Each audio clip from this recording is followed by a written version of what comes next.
The laws of war are clear. Medical facilities, hospitals, aid stations, field clinics are protected under the Geneva Conventions. They cannot be deliberately targeted. They must be marked with the distinctive Red Cross or Red Crescent emblem. And in return for that protection, they must be used exclusively for medical purposes. The moment a medical facility is used for military operations, as a command post, a weapons depot, an observation point, or any other combatant function, it loses its protected status. This is not a gray area. This is not a matter of interpretation. It is written in black letters in international law, and every military officer in the world is trained to understand it. Russian command apparently understood it too, which is precisely why they chose to hide a corps-level operational headquarters inside a complex painted with red crosses. They understood the protection that medical markings provide, and they chose to exploit it, gambling that Ukraine would not risk the international condemnation that striking an apparent medical facility would generate, even if Ukrainian intelligence suspected what was really inside. They gambled wrong. Days ago, on the Eastern Front, a HIMARS rocket system fired two M31A1 GMLRS precision-guided rockets at a building complex that bore Red Cross markings on its roof and was listed in Russian records as a forward field hospital.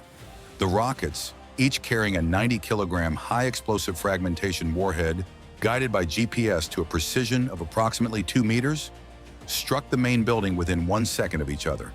The first rocket penetrated the roof and detonated on the second floor, collapsing the upper structure into the ground floor. The second rocket struck the eastern wing, where, according to Ukrainian intelligence, the primary briefing room was located. The combined blast gutted the building, destroyed everything inside, and killed an estimated 30 to 40 Russian military personnel, virtually none of whom were medical staff, because this was not a hospital. It was the coordination headquarters for a Russian corps-level offensive that was scheduled to begin in 48 hours. This is how Ukraine found it, proved it, and destroyed it. The deception. Russian forces have used civilian and protected infrastructure as shields throughout this war, positioning military equipment near schools, storing ammunition in residential buildings, and locating command posts in hospitals, churches, and cultural sites. The practice is not accidental or the result of individual commanders making unauthorized decisions. It is a systematic, deliberate strategy designed to exploit Ukraine's adherence to international law and the restraint imposed by Western partners who supply the precision weapons Ukraine uses for deep strikes. Russian planners understand that a command post in an open field is a target. A command post in a building marked with a red cross is a dilemma. The complex in question was located approximately 25 kilometers behind the Russian front line in the eastern sector, a cluster of buildings that had been a civilian medical clinic before the war. Russian forces occupied it in the early phases of the conflict and initially used it as a genuine casualty treatment facility. Over time, however, its function changed. Ukrainian intelligence first detected anomalies approximately 6 weeks before the strike, when signals intelligence analysts noticed an unusual increase in encrypted communications traffic emanating from the complex. Traffic volumes and classification levels that were inconsistent with medical operations and consistent with a high-level command node. Ukrainian reconnaissance drones began targeted surveillance of the complex, flying daily missions at altitudes where their sound was inaudible from the ground, while their cameras captured every movement in and around the facility.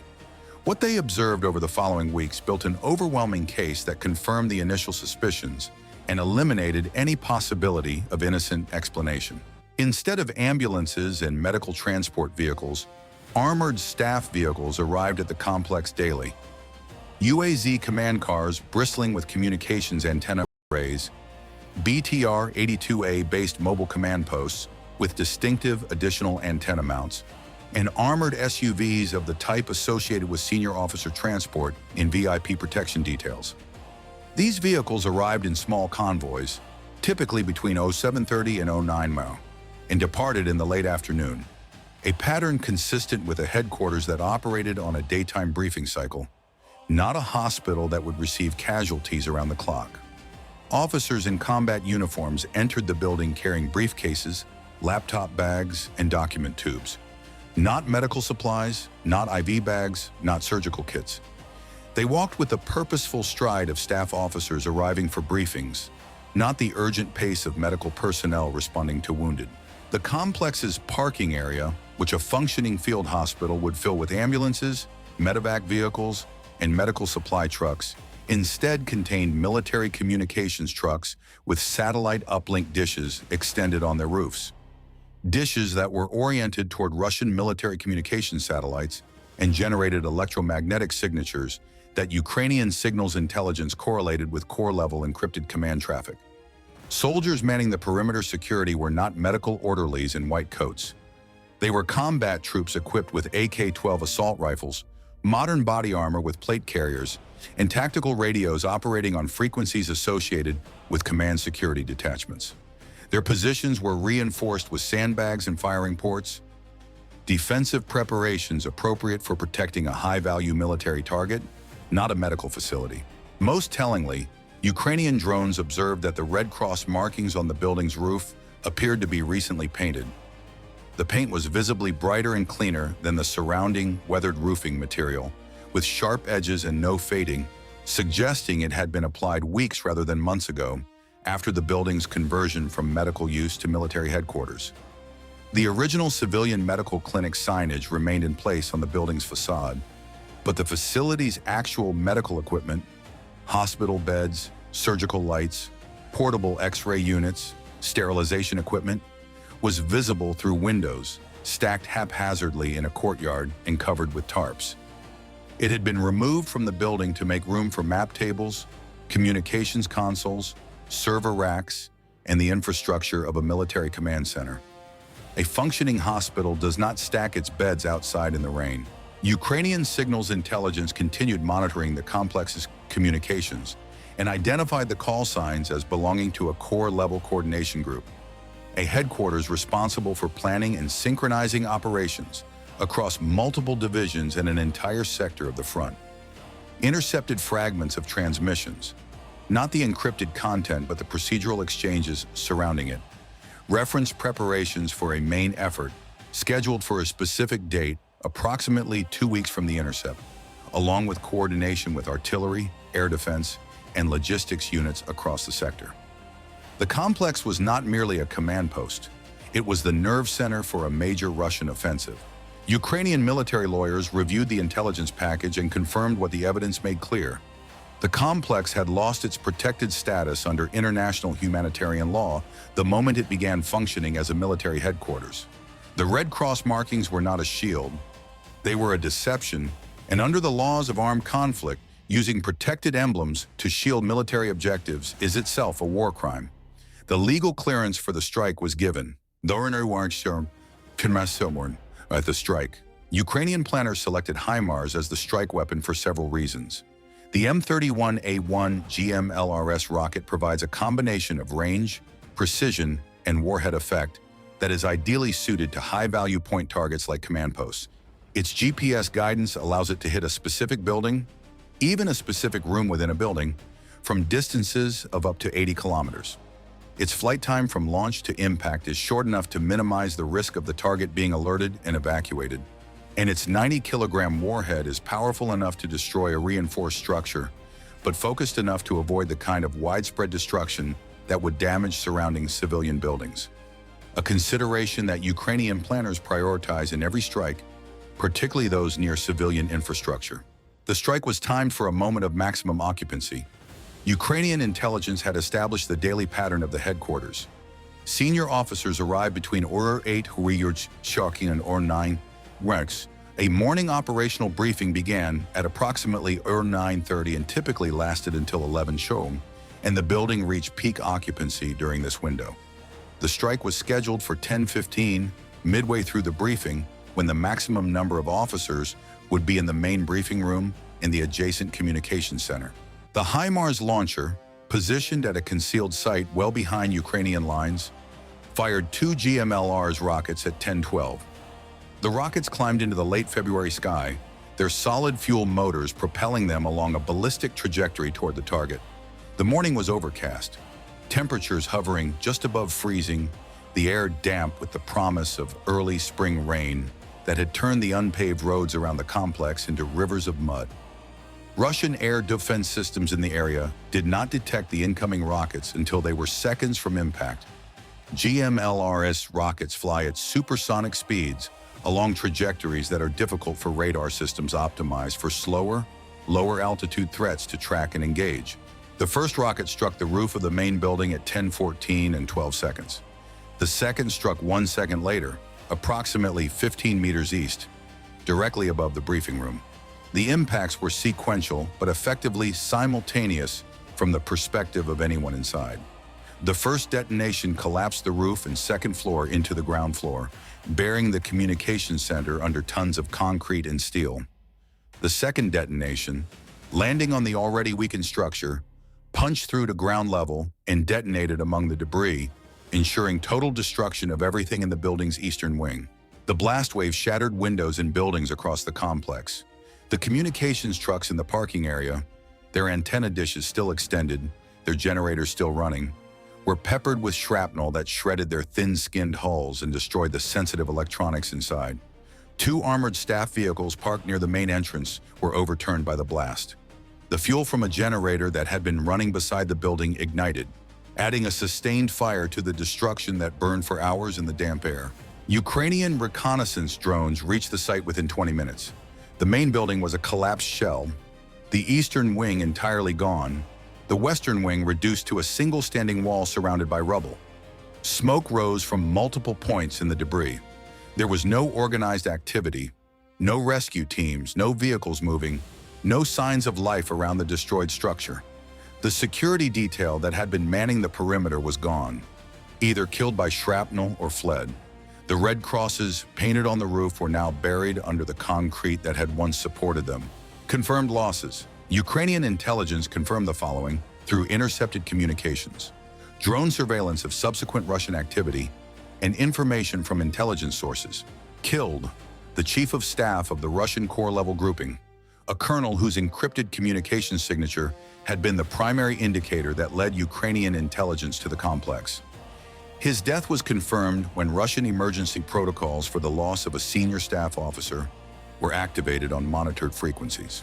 Killed, an estimated 8 to 12 additional officers of colonel and lieutenant colonel rank, division and brigade level staff officers who had traveled to the headquarters for the operational briefing on the planned offensive.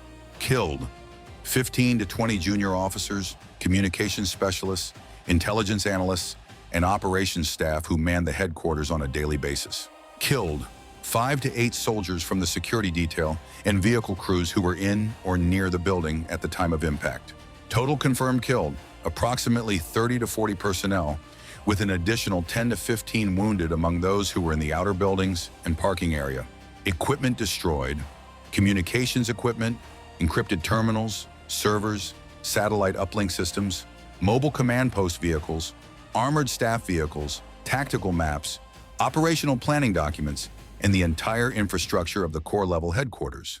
Estimated equipment value, $8 to $15 million, including the irreplaceable classified documents and digital systems that contain the plans for the now-canceled offensive. Economic and strategic analysis. 2 GMLRS rockets cost approximately $160,000 to $120,000 combined. A rounding error in the budget of any modern military, less than the cost of a single armored vehicle, less than the monthly salary bill for the officers those rockets killed. The targets they destroyed, the headquarters infrastructure, the vehicles, the communications equipment, and above all, the senior officers and staff whose collective expertise represented decades of military education, combat experience, and institutional knowledge, are valued conservatively at $8 to $15 million in direct material terms alone.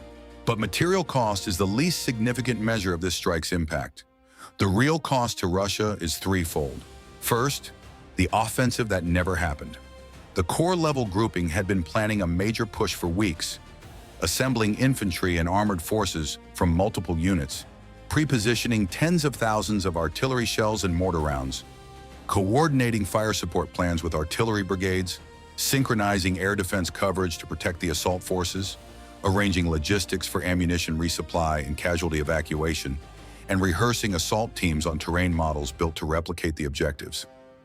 This preparation consumed thousands of man-hours of planning by staff officers, millions of dollars in logistics and prepositioning, and the dedicated attention of hundreds of officers across every subordinate unit in the sector. All of it, every plan, every coordination meeting, every fire support arrangement, every logistics calculation, was rendered worthless in 2 seconds by 2 rockets. The officers who held the plan in their heads are dead. The documents that recorded it are ash. The digital systems that stored the coordination details are melted circuit boards in a pile of rubble. The formation must start from zero with new officers who know nothing about the plan, the terrain, or the coordination agreements their predecessors built. Second, the command vacuum. A corps-level headquarters does not merely issue orders. It is the coordination hub that synchronizes the activities of multiple divisions, brigades, and independent units across a sector. Its destruction severs the connections between these units, leaving them unable to coordinate with each other, unable to synchronize fire support, unable to manage logistics across the sector, and unable to respond to Ukrainian operations with anything resembling coherence. Russian units in the sector reported confusion and contradictory instructions for days after the strike as surviving staff attempted to establish backup command arrangements from alternative locations. Third, the HIMARS effect. Since the first HIMARS systems arrived in Ukraine in mid-2022, they have become one of the most feared weapons in the Ukrainian arsenal. Not because of their explosive power, which is modest compared to heavier missile systems, but because of their precision. GMLRS rockets can hit a specific building from 80 kilometers away. This means that every Russian headquarters, every ammunition depot, every logistics hub within 80 kilometers of the front line exists under a permanent death sentence, a sentence that can be executed at any time Ukrainian intelligence provides a confirmed target. Russian forces have been forced to push their headquarters further from the front, disperse their logistics, and limit the time staff officers spend at any single location, all of which degrade Russian command effectiveness and slow the pace of Russian operations. The Russian formation will eventually rebuild its headquarters, promote replacement officers, and develop new offensive plans. But eventually, in this context, means weeks or months, time during which Ukrainian forces in the sector operate without the pressure of a coordinated offensive, time during which they can reinforce positions, conduct their own operations, and prepare for whatever Russia eventually manages to organize. The 2 GMLRS rockets did not just destroy a building, they bought time. And in this war, time is measured in Ukrainian lives saved and Russian offensives prevented. The propaganda war. Within hours of the strike, Russian state media and military channels began broadcasting claims that Ukraine had struck a field hospital. A war crime, they alleged, committed with Western-supplied weapons. The narrative was designed to serve multiple purposes: to generate international condemnation of Ukraine, to pressure Western governments into restricting the use of HIMARS for deep strikes, and to provide domestic audiences with yet another story of Ukrainian terrorism that justified the continued prosecution of the war. Ukrainian military intelligence was prepared. Within 24 hours of the strike, Ukrainian authorities released a comprehensive evidence package. Satellite imagery showing armored command vehicles at the complex in the days before the strike, drone footage of officers in combat uniforms entering the building, intercepted communications referencing the complex as a command coordination center, and analysis of the communications traffic emanating from the site that was inconsistent with medical operations. The evidence was detailed, time-stamped, and irrefutable. The Russian narrative collapsed under the weight of proof. International media, reviewing the Ukrainian evidence, reported the strike as an attack on a military target that had been improperly marked with medical insignia, a violation of international law by Russia, not Ukraine. Western governments, briefed by their own intelligence services who had independently confirmed the complex military function, declined to condemn the strike. Russia's attempt to exploit the Geneva Conventions, to use the Red Cross as a shield for military operations, had failed in the court of international opinion just as thoroughly as it had failed to protect the building from GMLRS rockets. The lesson: this strike carries a message for every Russian commander who considers hiding military operations behind protected symbols. Ukrainian intelligence is watching, Ukrainian analysts are patient. Ukrainian lawyers understand the law. And when the evidence is conclusive, when the signals intelligence, the drone surveillance, the human reporting, and the pattern analysis all converge on the same conclusion, HIMARS does not care what is painted on the roof. The building is rubble. The officers are dead. The offensive is canceled. And the red crosses that were supposed to provide protection are buried under the concrete they were painted on. A fitting metaphor for a military that has buried its honor under the weight of its own deceptions. Ukraine fights. Ukraine sees through lies. Ukraine strikes the truth. This is Iron Front. The battlefield speaks louder than propaganda.